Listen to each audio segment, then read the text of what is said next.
What's going on, guys? So if you have a shocker hitch, which I absolutely love, my shocker HD hitch. I think it is absolutely a brilliant invention.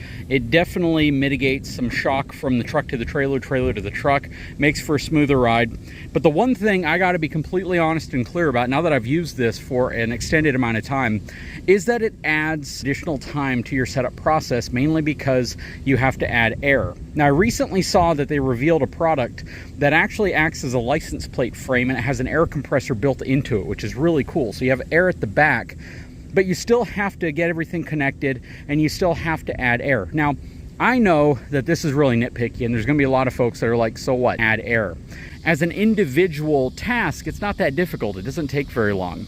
But when you're trying to hitch up and go, it's that cumulative, adding up of multiple things that can kind of make things not frustrating, but less convenient. And I think that that's where a lot of folks like myself are like, you know what, anything that makes the process of me getting this stuff where I need it to go quicker, more convenient, and with less sweating and less stress, it's better. I mean, for me, honestly, it is. So, for me, I have to get my little air compressor out. I'm already sweating my butt off just from being out here in the sun. I mean, it's 91% humidity. It's over 100 degrees outside. So hitching up, pinning up, breaking up, chaining up, cabling up, checking my lights and going, if I can just knock all of that stuff out. Again, it's not a big deal, but it is something that I think people do want to know because it is an extra step. Anyways, we're gonna hit the road, get this stuff dropped off.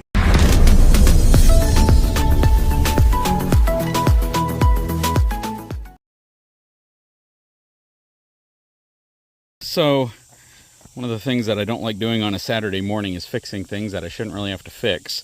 But right here you can see a piece of electrical conduit which has a wire running through it, and that goes all the way to our front gate. This is essentially the easy exit feature on our front electric gate, to where when you're leaving, it automatically opens the gate for you. We have it set about 150 feet back from the gate, and then as you leave, let's say we get food delivery or friends or anybody who comes over, they literally just have to drive by this, and it disrupts a magnetic field around a sensor, and it opens the gate. And all of a sudden we realized our gate wasn't closing. It would actually open and then, it would open, close halfway, and then open again, and we couldn't get it to close. When I opened up the control box for the LiftMaster gate opener that we have, the light was indicating, one of the little warning lights, because they have tons and tons of lights on there, but they mark them really well. It was indicating that the free open feature, which is what this is, was triggering like every couple of seconds. And I would try to manually close the gate. It would close partially, and then when that light would trigger, it would open up again. So thankfully it wasn't a battery dying, it wasn't any of that, because it's all solar powered, and yeah, we didn't want to deal with that. But I figured out what the problem was, and it's actually a bit interesting. So I've literally been out here maybe 15 minutes and I'm completely covered in sweat. That's how hot and humid it is out here. Right now, it's already over 100 degrees and our humidity is at 90%. So I think 91%, which means you're dripping sweat just by walking outside. Anyways, this is the new gate opener that we are going to be installing to replace the old one. I bought it just in case because I didn't really know. I knew there was a problem with the gate opener. I just didn't know specifically what it was. But this is the one I pulled out of the ground right there. It sits about 4 inches underground and about 1.5 feet off of the driveway. And the wires were all cut. This is exactly what it looked like. And that typically is because of a gopher or a mole going through and getting to the wires. Now, the interesting thing here is that the PVC was tucked into this area right here, so there should not have been any exposed cable that the gopher or whatever could have cut through.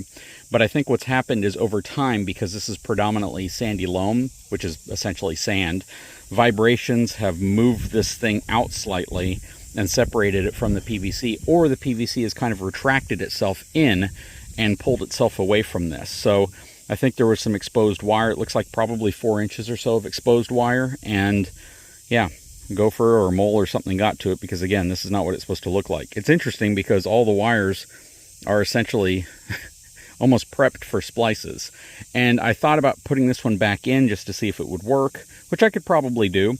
But I figured, you know what, I'll probably just exchange it and put this one in if I need to.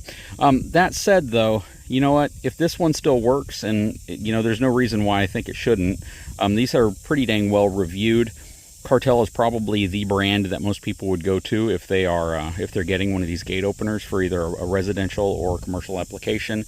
And the only negatives you hear occasionally are that water or moisture gets into the PC board, which is inside of there, which I don't know how that's possible, because I opened that one up because I thought maybe I can just exchange the wires on the end.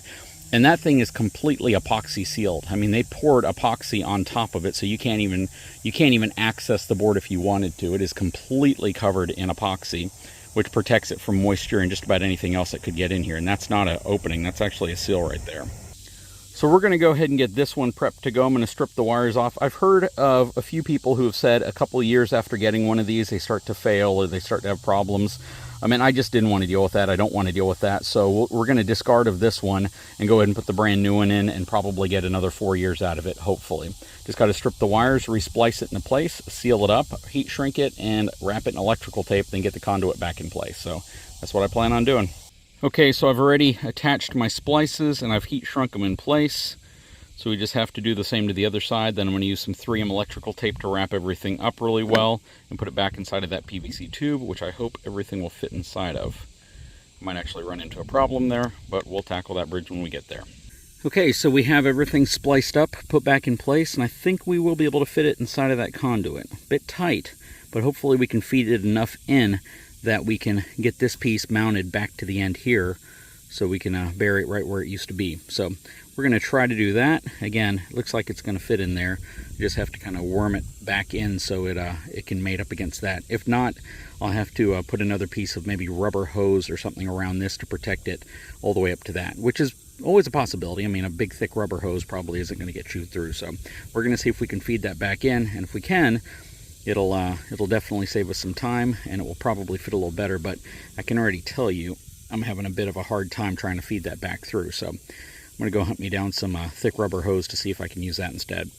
Okay, so what I'm doing here is I actually have this really thick plastic along with this stuff. I'm going to put it around here because I couldn't find the rubber hose I was looking for. I was thinking of using a piece of PVC and kind of just plugging it in, putting it in the end there. But what I'm concerned about if I do that is it breaking or snapping loose every time I take a zero turn or a tractor over it.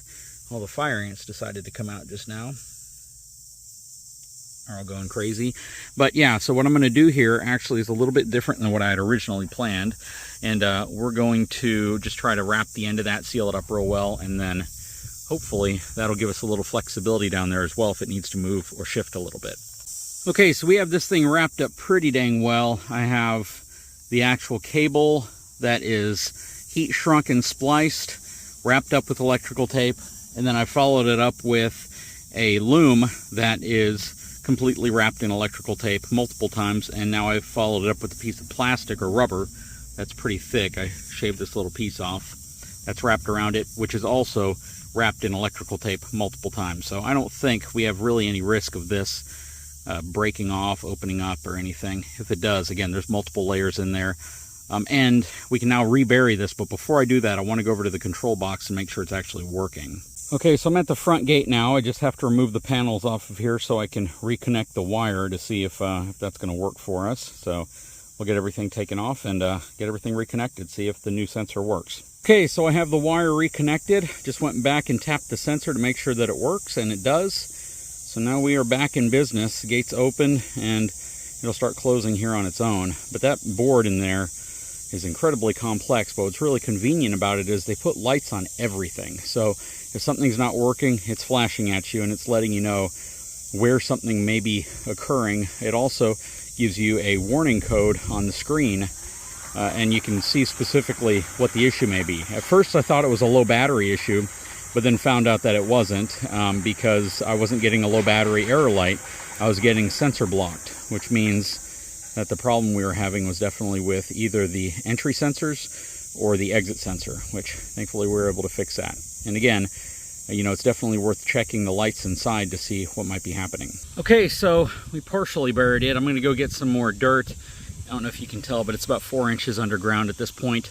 I'm going to rebury the PVC or the conduit right there. Get this nice and leveled off, probably throw a little grass seed on top of it, and we should be good to go. I just wanted to kind of share this with you. I know I didn't go into super deep depth in terms of like splicing everything up, but it's really just matching the wires. I mean, when you actually look at it, everything is nice and labeled, which is cool because you can cut the wiring harness off and you can put however much you need on there.